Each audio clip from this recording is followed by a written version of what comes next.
Welcome back to the Mid-Year YouTube channel. Today's episode, we're diving back into the Centerfield 65. We're going to give you guys a walk around of the car, talk about why it's leaving and why you haven't seen it in a few videos. So be sure to stick around. So before we jump into why you haven't seen this car in about 2 months, let's talk about the full history on this car. So I bought this car off a Facebook Marketplace from a gentleman in New York who got it from somewhere in Texas. And this car was all smashed up. It was really rusty. It's probably the worst car I've ever purchased, so that's fine. And he has since apologized for that at least 890 times. But the whole bird cage was rotten, the fiberglass was smashed. This car was really bad, but it was worth saving. It was a factory blue on blue air conditioned convertible, so it was kind of a neat car.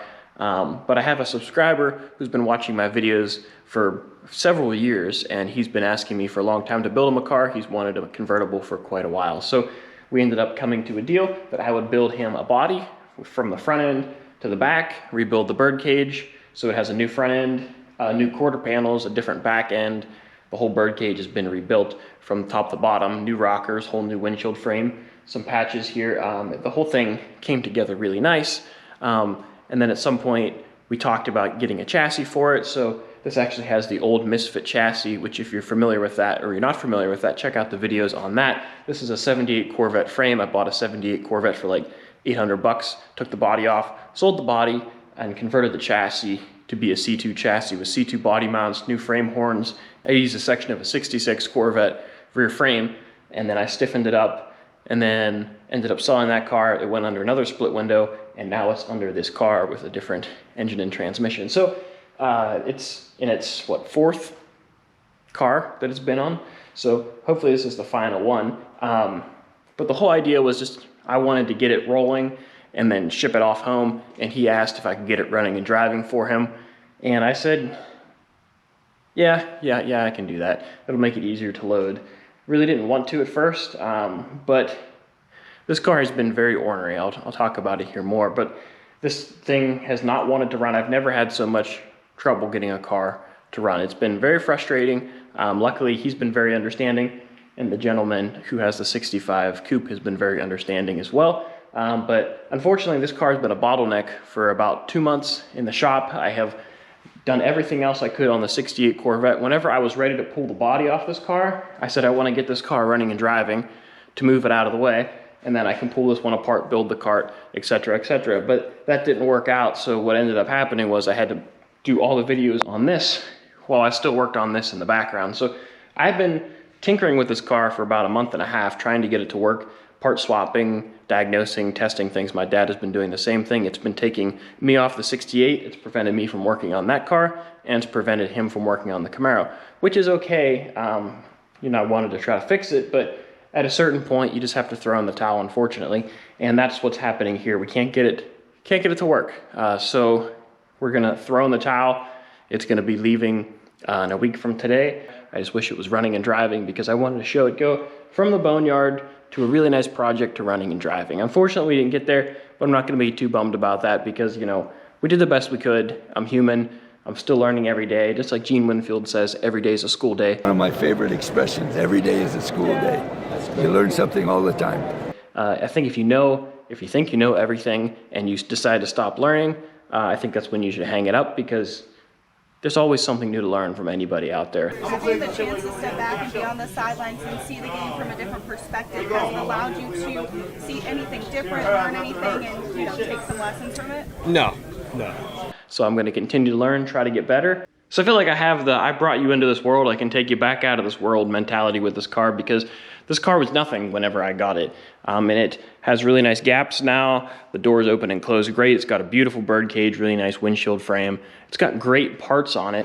It just unfortunately will not run. Whenever we got this engine, it had a high-rise intake on it, which was gonna prevent you from putting an air cleaner on this engine and it would hit the small block hood. So I swapped out another intake to bring the carb down. And this car never ran in this exact form. It ran with a different body on it, but it didn't run with this wiring, it didn't run with this intake, or this body on top of it. So I tried to fiddle around with it to get it to work. It has a new wiring harness in it, engine has low miles on it, but we have plenty of fuel, and we have tried to get spark to the plugs. Now the weird thing is you can get spark if you hook up a timing light here. you can have spark transferring here. The timing light will flash like a strobe light, but you put it on one of the plug wires and you don't have anything. Also, if you put a spark tester, an inline spark tester in line with the plug wire and the spark plug, you get a very faint flash on that. And if you hook a spark plug into the boot and ground it out, say on the ram horn here, you get a very faint spark. So it's like it's kind of working, but it's not fully working, and it doesn't give you enough of a spark to make this want to kick over. So just in doing my standard trying to diagnose this, I first checked the plugs. All the plugs were loose and they were really fouled. So first I tightened all the spark plugs, thought that might help. The rotor and the distributor cap was really janky, so I put a new rotor in it, tried another cap. We've tried, well, here's our pile here. We've tried, I think, 3 or 4 different rotors. Some of these are just, the quality you get from stuff nowadays is pretty bad. We tried several of these, several coils, a couple different sets of plug wires, cleaned all the plugs. We have tried 2 different ignition modules. I tried 2 different distributors. I changed out the ignition switch, tried running some jumper wires, and just trying everything. I put a different starter in it, thinking that we weren't getting proper grounding or proper wiring.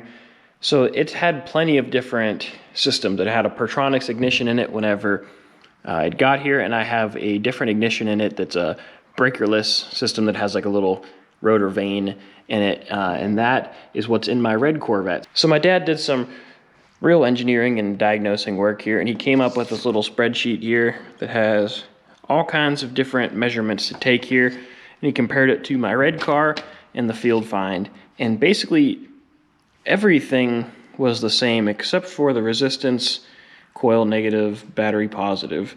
My car was open and this one was not. So that was really the only distinguishable difference. Yeah, but I don't know. Everything we've tried has resulted in the same exact problem, where we have spark here, but no real good spark here. Not enough to make this thing bark off. So it's really frustrating. It could be something very simple, or it could be something more complex. I really don't know. We did find several problems. This is the distributor that came out of it, and this is the distributor shaft that was in it.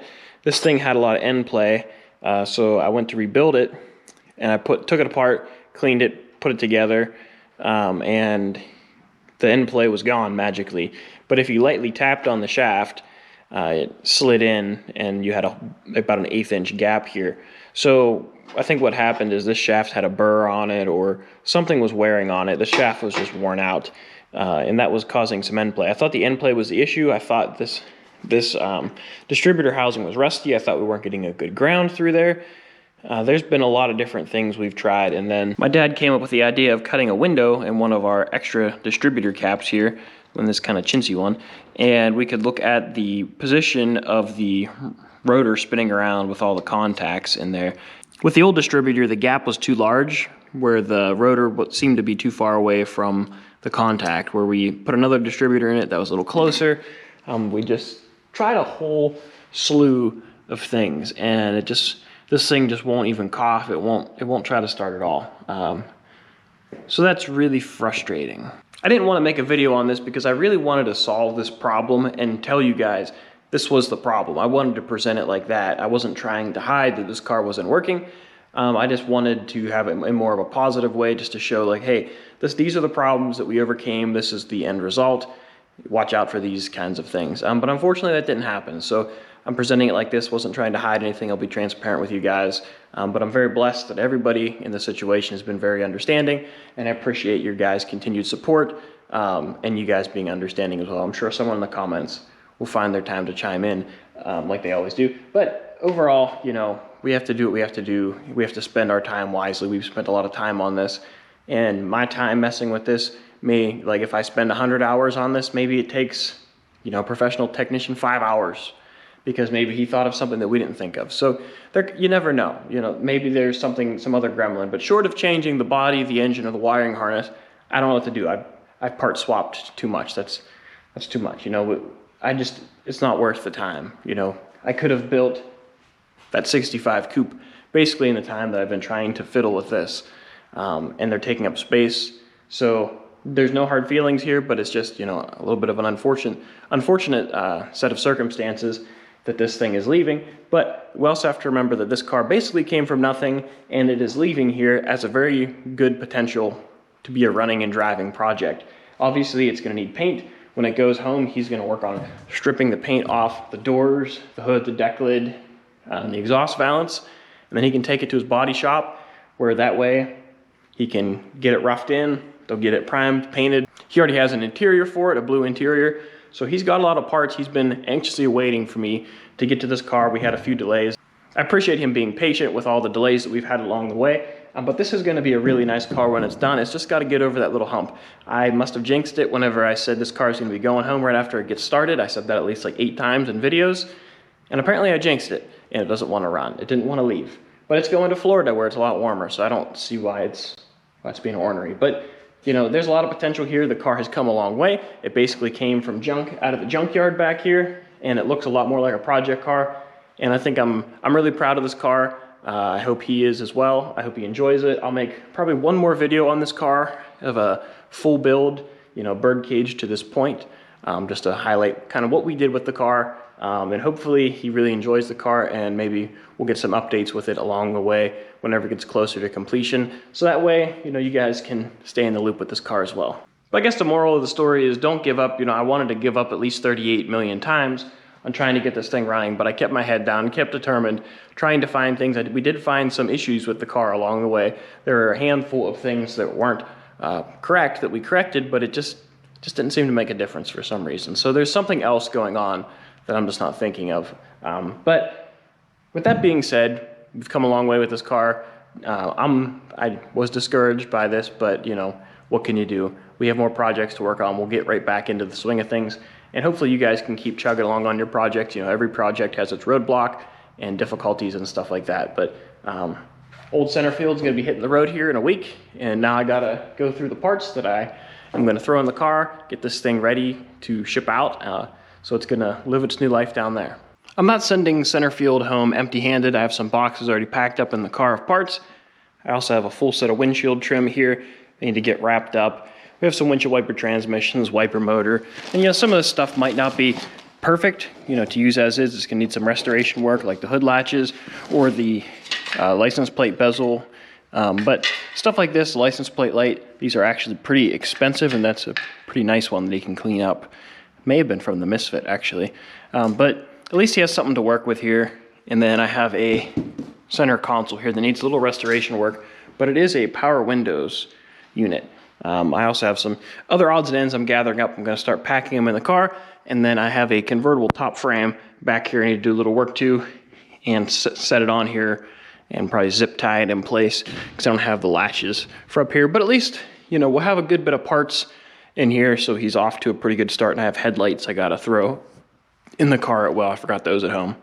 But it'll be a pretty complete-ish car for the most part, minus like bumpers. He has a grill for it. So there's gonna be a lot of odds and ends that he'll need, but I wanted to provide the best package I could in terms of the most complete. But he can figure out door handles, mirror, emblems, gas door, tail lights, all that kind of stuff he can sort out. But they reproduce all that stuff. I wanted to get a lot of the harder stuff for him. So I have Centerfield loaded up here. Just have to take him off the skates, but it's ready to go home. I have the convertible top on it. She's a little stiff, so I left it in the upright position, and it also gave us all the storage back here for all the parts that I'm packing in here. So I just have to grab the headlights and put headlight buckets and put those in here. But that's pretty much gonna do it for Centerfield. Like I said, the next video you guys are gonna see is going to be whenever I do the transformation of what it looked like, kind of like this, and how it got to here. So, happy things. I hope you guys enjoyed this series on Centerfield. I definitely am really excited to see it move on, to see it go home. I wish it ended on a little bit better note, but you know, sometimes it always doesn't work out like that. We're still on good terms, everything is fine there. But right now, I really want to focus on some of these other projects here. So I'm excited to see what happens. I'll keep you guys updated on the progress of this car whenever it goes home. I'm excited to see one of my subscribers get one of my cars, and if this isn't a great time for a plug, but if you want another car, I have another 65 waiting in the queue. Probably not going to get that one running and driving too soon, but try to keep it positive. We'll keep things moving here. Going to keep chugging along. And one of the next videos you see, I'm going to have a new project, which we'll see how that one goes over. But I really have to dig this old girl out. And there's a chunk of frame under there. That's why she's really heavy. I found that today. So I got to get this thing pulled out and start tearing into this. And it'll be another transformation. So this is kind of a before and after with, tale of 265s. But if you enjoyed the video, guys, please give it a thumbs up. Don't forget to subscribe. I really appreciate the support, the comments, the likes, and you guys subscribing. It really helps the channel. The channel has really been growing in the past couple months, so I appreciate that. And there'll be more progress up on the 68 Corvette as well very soon. So I got a lot of work to do, and I'll catch you guys later.